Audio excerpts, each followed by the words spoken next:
Buenas noches, maestro Efraín Hernández González. Mi nombre es Azucena Díaz Liberato, con mi matrícula 22033262. El nombre del reto es Aplicación Práctica de la Norma a los Contratos Mercantiles Internacionales. El módulo se llama Sociedades y Contratos Mercantiles y estamos estudiando la licenciatura en Derecho. Y aquí se está presentando un caso.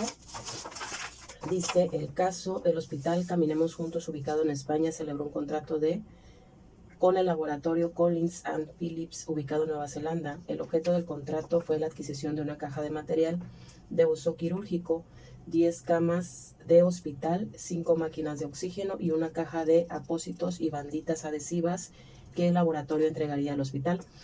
Las negociaciones se hicieron mediante intercambio de correos electrónicos. El precio pactado de la mercancía fue por la cantidad de 2 millones de pesos y culminó con la firma electrónica del contrato el día 30 de enero del 2020. Se estableció como tiempo máximo de entrega de la mercancía 3 meses, en el mes de junio del 2020. Al llegar la mercancía, el personal del hospital revisa la entrega y hace las siguientes anotaciones. Se recibió una caja de material de uso quirúrgico, una caja de abatelenguas y aplicadores, 4 máquinas de oxígeno, y el embalaje de 3 de las 10 camas del hospital estaban defectuosos.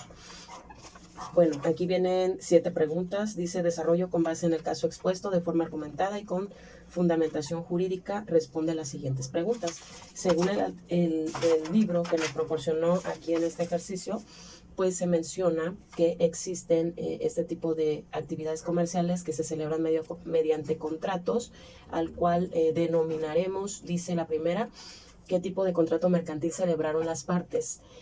Fue un contrato celebrado vía correo electrónico, como se menciona. Dice: el contrato se puede considerar de carácter internacional porque es de manera internacional porque se está llevando a cabo en otros países. Dice: ubicado en Nueva Zelanda.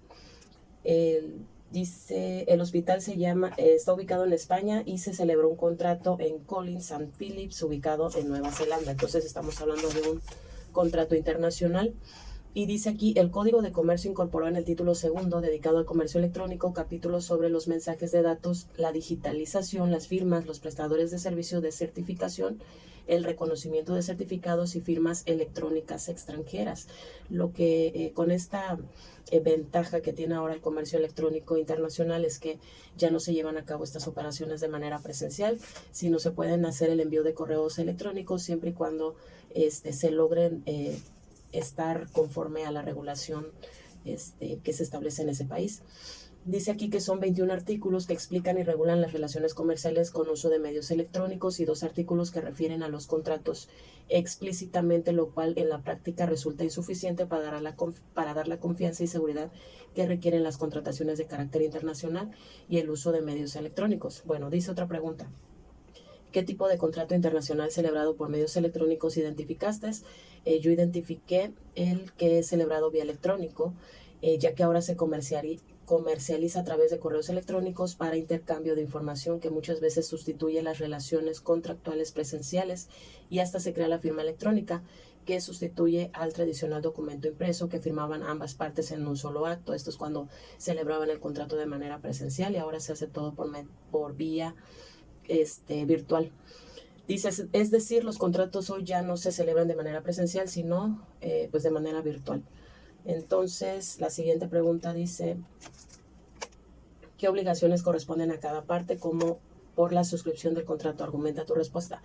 Pues como todo contrato, debe de haber acuerdos y debe de haber cláusulas en donde pues se plasmen debidamente en un documento, y en este caso estamos hablando de un documento electrónico. Dice: en este caso es un convenio entre ambas partes que se formaliza por medios electrónicos. Mediante este acuerdo legal, las partes firmantes expresan su voluntad, adquiriendo obligaciones legítimas cuyo cumplimiento puede ser exigido por ambas partes, y estas se producen en el momento en el que se crea una relación jurídica entre dos entes, cuando el deudor adquiere la obligación de prestar un servicio a la otra parte del contrato. El acreedor tiene la obligación de carácter mercantil cuando ésta se origina a partir de un acto de comercio. Tanto el acreedor como el deudor pues tienen obligaciones, y todos estos acuerdos pues deben de estar debidamente redactados en el contrato para evitar situaciones ahí de controversias. Dice: las partes no señalaron legislación alguna, entonces ¿cuál se debe de aplicar? pues tenemos, como estamos hablando de contratos internacionales, yo investigué y encontré que tenemos la Convención de las Naciones Unidas sobre los contratos de compraventa. Bien, dice, las partes no señalaron una legislación alguna, entonces, ¿cuál debe de aplicarse? Dentro de mi investigación encontré que es la Convención de las Naciones Unidas sobre los contratos de compra-venta internacional de mercaderías, Viena 1980, Comisión de las Naciones Unidas para el Derecho Mercantil Internacional. Y tenemos, pues, si fuera un contrato, tenemos el artículo 80 del Código de Comercio, que nos dice el Código de Comercio no tiene individualizada la contratación internacional y solo se refiere a 2 de sus artículos a un tipo de contrato donde una de las partes es extranjera. Bajo este contexto, el contrato se perfecciona conforme a las reglas exigidas por las propias normas del país extranjero, aunque las leyes mexicanas no lo soliciten de cierta manera. Bueno, en este caso es cuando el contrato se celebra entre, por una parte que sea el país, México, y otra parte que sea en el extranjero. Pero bueno, quise hacer mención aquí. Y dice, considerando que la recepción de la mercancía no fue acorde a lo que se celebró en el contrato, ¿qué opciones crees que tenga el hospital frente al contrato? Como todo contrato, pues debemos de hacer valer sus cláusulas, es por eso y muy importante que se especifiquen previamente para evitar pues conflictos. Dice, en caso de que una de las partes contratantes incumpla con sus obligaciones contractuales, faculta a la otra para exigir la ejecución forzosa de la rescisión del contrato, más el pago de la indemnización y el pago de los daños y perjuicios causados.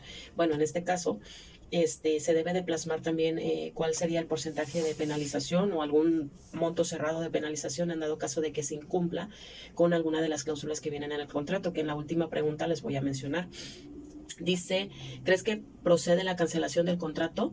Dice, los contratos electrónicos no constituyen en sí mismos un tipo de contrato diferente. En principio, sí existe voluntad de las partes y un objeto a fin de contractual que está fundamentado en una causa ilícita en contrato. Entonces el contrato, cuando va a tener validez, dice, el contrato tendrá validez jurídica. Dice, los contratos celebrados por vía electrónica producirán todos los efectos previstos por el ordenamiento jurídico cuando concurran el consentimiento y los demás requisitos necesarios para su validez. Esto nos habla el artículo 23 de la Ley 34/2002 relativa a los servicios de la sociedad de la información y el comercio electrónico. Ajá. Dice, conclusión, enuncia qué cláusulas crees que se podrían ser aplicables al contrato celebrado entre Hospital Caminemos Juntos y el laboratorio Collins & Phillips para prevenir futuros conflictos. Yo considero que debe de integrar esta información, estas cláusulas muy bien redactadas y especificadas. Primero que nada, la identificación de las partes. Es como segundo el objeto del contrato. En todo tipo de contrato es básico plasmar el motivo por el que los firmantes llegan a firmar un contrato. Obligaciones de las partes, tanto de la parte del vendedor como del comprador. Dice, duración del contrato mercantil, ¿qué tiempo? Regularmente cuando se compra, cuando es una fábrica y requiere de materia prima de otra empresa, pues se tiene que realizar, plasmar una fecha para ver la duración del contrato, porque constantemente pues están, solicitando materiales para concluir un producto. Por ejemplo, yo requiero la materia prima de tal empresa para poder terminar mi producto, que sea un producto terminado, final. La forma de pago también, el contrato mercantil es oneroso, por lo tanto se debe especificar en el precio de la prestación cómo se abona, si incluye impuestos, los plazos, entre otros aspectos. También la legislación aplicable y jurisdicción competente. En este caso tenemos que colocar acerca de la legislación internacional, dependiendo del país al cual es llevando a cabo esa interacción comercial. Y la exclusividad también dice, se acordará si el prestador puede ofrecer su servicio en el mismo sector para otras empresas o es únicamente para esa empresa. Bueno, serían todas las preguntas que vienen en este reto. Van a ser 2 videos porque es mucha la información que encontré. Voy a ver la manera de editarlo para que quede presentable y poderlo subir. Gracias.